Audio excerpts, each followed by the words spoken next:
socially tactics and executions. A couple things I'm going to cover among like 20 that I cut out. Aesthetic, hashtags, Instagram stories, video engagement, etc. Aesthetic hacks. Consistent and clear in look and feel. Absolutely complete your bio and info sections on all of your platforms. Again, this is the new homepage, so you have to expect that people are coming to your Instagram page as a first touch point. So make sure that all the information is there. Things that are so underrated that make a huge difference are identifying your color scheme, your lighting, and your spacing especially. You can pick a filter that you like, pick 3, and stay within those 3 filters, and you'll get that like comfortable setup. Sorry, so for that bio and info section, do you mean the biography, like the backstory of the business or the backstory of the founders? The business. It really should be your purpose. So if you look at a Waze, their bio is their purpose. It's their mission statement essentially, but it's nothing about the. But she had like a story where like her luggage, like first open at the airport. On a way. Yeah, that's like how. There could be one content series that's about the founders if it's relevant to the story. This is one of our brands at EBD Expo, just highlighting the pink, blue, and purple schemes that very clearly come out on their feed. They don't use a lot of negative space, interestingly. They're going for a little bit more DIY creative vibe, and they use the soft whimsical lighting. So you will see a lot who actually prefer more space, and that gives that cleaner, crisper, more modern look. Hashtag hacks. Avoid spam hashtags. Just don't do it. It's contributing nothing to the social media space, making all our lives more difficult. Stay below 1 million mark in hashtags if you're trying to pick out which hashtags are the best. The reason for that is it'll disappear pretty quickly in the feed. There's just too many tags associated, and so very quickly you'll disappear. 500K would be the sweet spot for that. For each post, you have 30 tags available to you. Use all 30, but just be clear. Use quality. Pick quality over quantity if you have to choose. And absolutely assign a community manager, or if you're a one-person show, engage in the hashtag communities. So go in to type in the hashtag and see what people are talking about, and insert yourself as another consumer in that space, not just a brand pushing products in their face. Instagram stories, hacks, tag locations and hashtags. You can actually tag a location, and then you'll have the opportunity to show up on that location discovery feed. So if you're at the Empire State Building, tag the Empire State Building, or tag the surrounding area. Check out how many tags there are. That's like just a great hack that people should be using more frequently. Tag influencers and brands if you're using them in the post. Don't tag them if they're not in the post. That's annoying for everybody. Instagram stories you should be posting every day. It's a more casual platform. They've introduced these polls and questions and community opportunities. That's a great place for you to collect information on your audience. So ask the questions and make sure they're thoughtful. They shouldn't be these big sweeping statements like, what are you doing today? No one's going to answer that. They don't feel empowered. It's not specific to them. So think about questions that are really thought-provoking and specific to the person who's consuming it. Highlights are pulled from your stories. It's the little bubbles that appear at the top of your Instagram feed. We've seen a couple brands do this, and I think it's great. This is just it's a real estate game. There's not a whole lot of places on your Instagram page to just talk about what your brand is. So use one highlight reel to tell your brand story. It can be super cute. It could be higher production quality. It could be a video series, and have 10 videos within that series that tell your story. Other things you can consider here are behind the scenes, product features, tips and tricks, user-generated content, takeovers. All of that stuff is great. It's that more general, casual feel. And just make sure that whatever content series you're coming up with is very, very relevant to your brand and your purpose. And you want it to be consistent is the key. Video hacks. The higher quality, more polished videos should live on your feed. And the more reactive and less polished, easy to manage videos should live on your stories or IGTV. Product tutorials are great. Announcements, documenting experience. So if one of your founders is going around doing speaking engagements like this, you should be documenting that to put a little bit of personality behind your brand. Engagement hacks. Engagement has grown. It's not just likes, comments, and shares anymore. It's swipe ups, it's clicks, it's saves. Think about all of the experiences that one could engage with your brand and then create opportunities for all of those touch points. And use as many features as possible. These platforms are always going to favor the newer features that they're coming out with. So the shoppable is great. IGTV is great. They're going to always favor those newer for exposure and visibility. So if you're working on growing a specific platform, utilize newer features within it. Vary your mediums just to add a little bit more personality. Always be in a business profile. If you haven't done that, do it.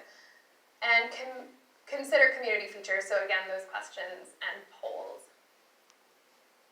Influencer hacks.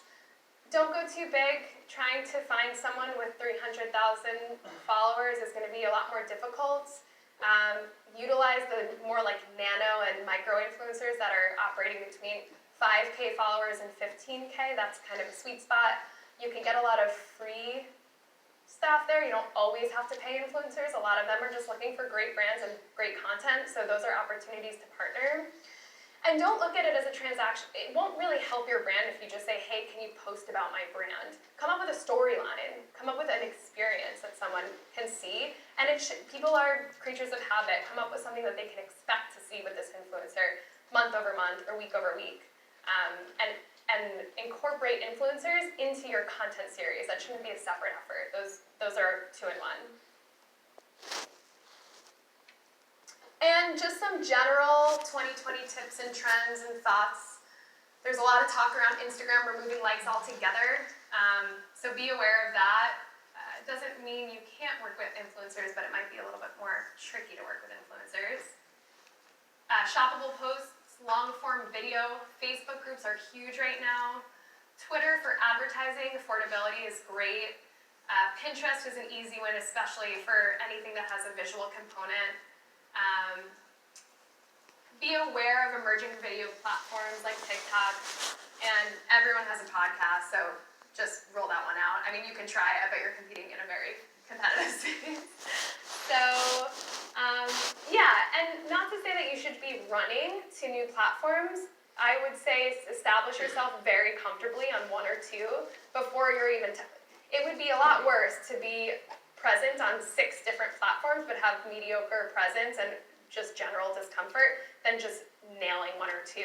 Those are stats you can take to investors or partners and say, hey, we're crushing it on this platform and we have so many followers. It's so much more effective than saying, we're on all these platforms, but we only have 2K followers and engagement is low. So just focus. I have a question about followers. What do you consider like high, medium, and low? Like, I know you said 1 million is high. What is considered like decent amount? Yeah, I think it kind of varies. I would say, as someone who's brand new, aim for somewhere around like 2 to 5K as like a good milestone. Medium size, 15K. The goal would be to get up into the hundreds as like a more established brand. It really depends though on where you are in your journey, and your specific industry and the specific platform. But we can talk after, and you can let me know what your business is. So, I think that's it. Here are some key takeaways. Spend some time finding your why and your how. Become a brand of deep integrity. Ponder the user intent of social media. Consider your placement in the funnel. Take the time to map out your story ahead of time. And don't get too married to tactics. So, with that, we're Whimsy. We're a social media agency. I told Taylor I wouldn't do a huge Grammys speech, but I do want to take a minute to thank Taylor, my co-founder and co-queen, for helping me put this together. None of this content could exist without her, so let's give it up for Taylor.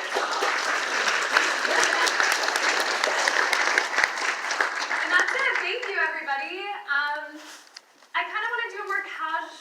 Okay, so I'm gonna turn my mic off if that's okay. Or do you want the mic on, Brent? Yeah, let's do mic on. Audience questions, we'll change it up somehow as going before. So we will, if you have a question, raise your hand and we'll bring a mic over to you. Let's start over here. Hi, I have a question about influencers. Is there a place to go to find them all in one place? Like, is there an app or So something? there's tons of like programs that you can use online. What do you recommend? We don't use those. They're just so expensive. I think it's better to. The reason I don't like doing it also is you can't create a really comfortable relationship with that influencer. They don't want a transactional relationship. They want to choose brands that they identify with personally, and having that one-on-one conversation with them without a middleman is much more effective. So we keep a spreadsheet. We've, as a company, built up a huge list of influencers that are relevant to our clients. Yeah, I don't mean agencies. I just meant more like there's gotta be like a database or something that you can search. And I didn't know if there was anybody that does it well. Not an agency person. No, they're not agencies. They are like apps or platforms, but I just don't find them to be as targeted and useful.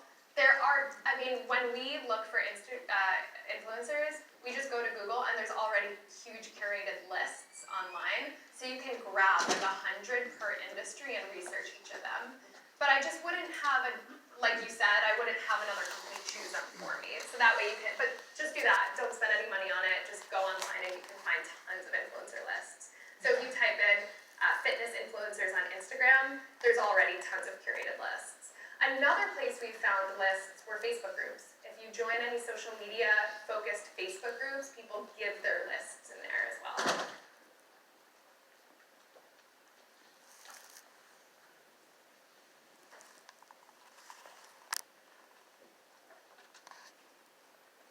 So, what tips do you have for a team that maybe is less than 5 people and they're all working like part-time? Your life is going to be really hard right now. That's like, honestly, you're in the hardest place. Like this is, as far as social media goes, it's very difficult to figure out how to stay on top of this stuff while also running a business. And I can say that from personal experience, just running my own agency and trying to work on my own presence. What we have found is effective is if you can just promise yourself to understand the framework like we talked about, then you can hire a community manager or some interns or some entry-level positions to manage, but at least you'll know how to track success. You don't have to do it yourself. But if you know what you're looking for and you come up with your own brand purpose and your own funnel and strategy for meeting that, it's going to be a lot easier on you to manage the efforts.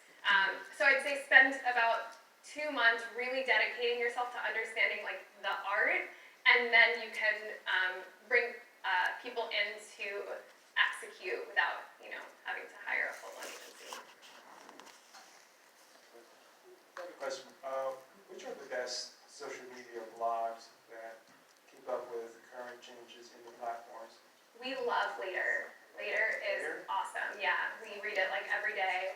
Social Media Examiner is another one. Hootsuite is another great resource. Any others that you love? Awesome. Yeah, Later has been our go-to. And don't discount industry-specific publications as well. For us, we're in wellness and we do a lot of beauty, so we read Beauty Independent every day. That's an online publication for beauty, but there's tons of social media there, and it's very specific and catered to your industry.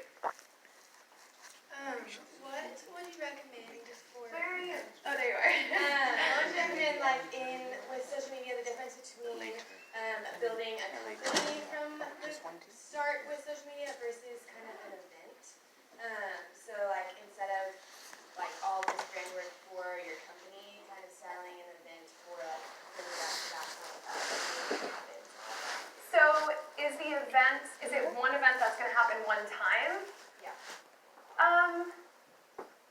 Yeah, you can if it's just that, if it's just one event and it's not going to be a repeated event, you can just build an event page on Facebook from your personal page, and you can reach out, you'll have to reach out to maybe brands and influencers to help promote that event as well. So you don't have to do as much work on the branding side. If it's an event that's going to turn into something that's repetitive,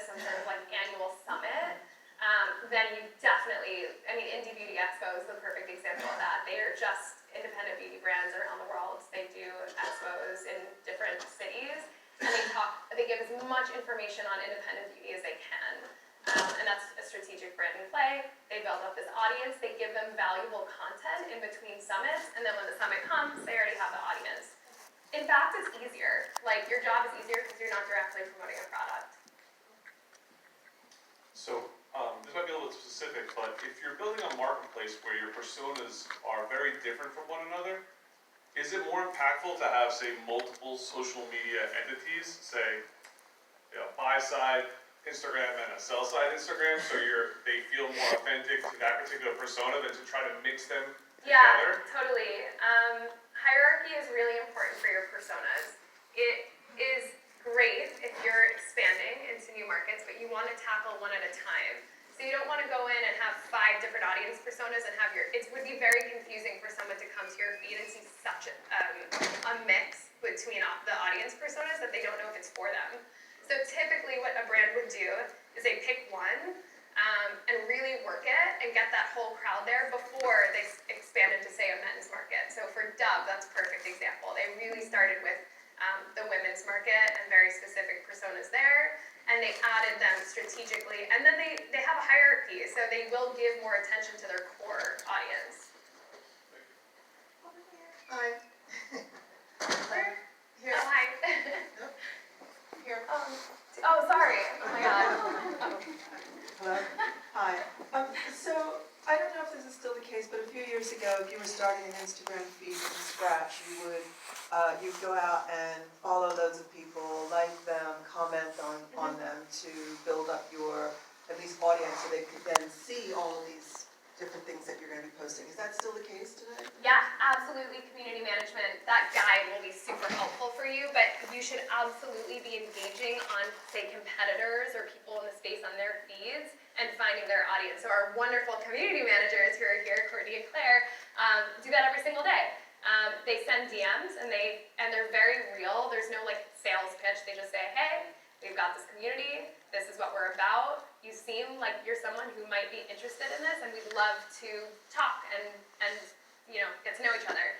And So it's a mixture of comments, DMs, likes, follows. skip the follows, Skip keep your the follows. ratios. Really? Yeah, okay. I mean, if they ask for a follow, do it, but it wouldn't be in your best interest. I would say just start the communication with them and speak one-on-one with them. There's no reason for the follow. Like lots of stuff, go in and advocate on behalf of your brand, but there's no reason to follow unless it's crucial for your brand to actually follow them. And is this someone devoted to this pretty much 8 hours a day, 5 days a week? Yes. Okay. With Now- a lunch break? Lunch is important. 9 to 5. All right, thank you. Because you can't shut off. Like, that will always keep rolling, so you've gotta end the day at 5 for them. But it expands. Like, a lot of those conversations end up turning into beautiful partnerships. So I actually really recommend those one-on-one conversations. It's very, like, social media friendly. Sorry, guys, it's hard to see. Hi, so my business, I wouldn't say there is an e-commerce component to it, but because it's in food, CPG, the actual conversion rate for online sales are extremely low. So I view social media, correct me if I'm wrong, for a retail primary brand as more awareness, I guess. Absolutely. And you can look at some of the other brands like Siggy's, they don't even have e-commerce, I don't think. They just have their online presence to, I guess, talk about the brand story.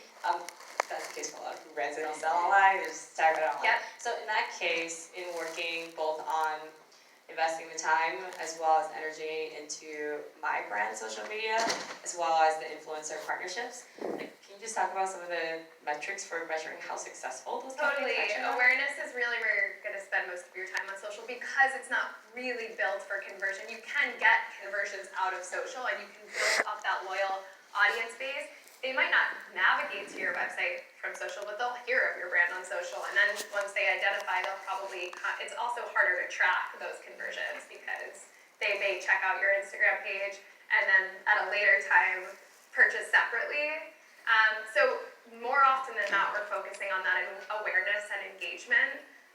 So things you would want to be focusing on are likes, comments, shares, of course, impressions, and reach is the area that you want to to be focusing on, and you'd want to look at that engagement rate is huge. That's everything. So if you're working with an influencer, you want to understand their engagement rate. Having 50,000 followers with really low engagement is not really useful for you. It's not reaching anybody. It's just a number, and it's probably bots. Sorry, just quick follow-up. So then, how do you actually value the engagement, I guess, for your brand? How do you value? You have to set your metrics ahead of time in your strategy planning KPI. So you'd have to you have to do some benchmarking. So there's a lot of research on each platform's, each industry-specific benchmark. So what is the standard engagement rate for food and beverage, and market against that, and then find brands that are within your target, if that answers your question. Let's talk after. Over here. Hi. Hello? I can go. Alright, so I had a question about the brand purchase. So as far as about like what challenges do I solve and stuff like that, because I don't have like a company, I'm like my own personal brand, I'm a model and actor. What kind of challenges would I be solving, and how would I appeal to an audience if I'm not like serving a purpose? You should read the Design Your Life book, because that's really about personal value. You can still offer a ton of value to someone and have your morals and your values mapped out for someone and engage in that way and it's all about just being intentional. Again, if you have too many messages out, people don't know what you stand for. I want to go to an influencer's page and say, cool, they stand for all organic, vegan, food, and I just want to know that that's who they are. Those pillars of conversation still exist on a personal brand. Okay. But you have to then define for yourself, that's a little bit, What do I want to represent? yeah, like what do you want to represent? What do you want to contribute to the world? Gotcha. Thank you. Hi. Hi. I just want to know, because we didn't really speak about how much paid ads you use within social media itself. Yeah. So I don't know, that's one question, how do you guys strategize based in that area? Sure. And then the second question I want to ask is, if let's say we're a company with like a full-on paid ad department and we have, like PR and all that stuff, how much percentage of resources should we allocate to social? Or would you allocate For to social advertising? Yeah, for you, what would you recommend to your clients? So yes, we did talk about advertising tonight just because it's such a huge beast in and of itself. We primarily use advertising to amplify messaging. So again, we're crafting really intentional stories that we're putting out into market. When you're a new brand, if you say you have the budget for advertising, great, you need to reach more people, that's the goal. But you want to know what message that you're sharing. So you can hire, if you wanted to, like agencies are great at crafting individual stories. Say you're launching a new product, or something specific is happening within your organization. Typically we limit that, there's like a start and end date to that. But then we also are running evergreen just awareness, where we're tackling, we do a lot of focus on lookalike audiences, and retargeting of website traffic. How much you should allocate is a tougher question. It would take more analysis of like how your marketing budget is split up right now and how many teams you're utilizing, and also who's in-house. I mean, the best answer is use as much resources you can in-house before hiring out. You would definitely, if you were running ads, you would absolutely want a strategist. You would want some sort of art director, creative director. You would want to at least have access to a photo or video production team. And you'd want someone who's specifically a media buyer to run those ads and measure success. Awesome, I think that's all the time we have for questions. Give her a round of applause for Sydney. This is awesome. Yes, more roots, love that. There are t-shirts in the back. The Whimsy team is also there in the back, so please say hi. If you wear a lot of hats in your business, which I'm sure you all do, come get a hat. Come get a shirt, that's it. There are also pens and t-shirts from Brex in the back as well, feel free to grab. Big thanks again to Microsoft for hosting, and then also big thanks to Brex for sponsoring tonight's event. It's through partners like them that what we do is possible. Remember to sign up at brex.com/stacklist to get waived card fees for life and $5,000 in Amazon credits. See everyone next week.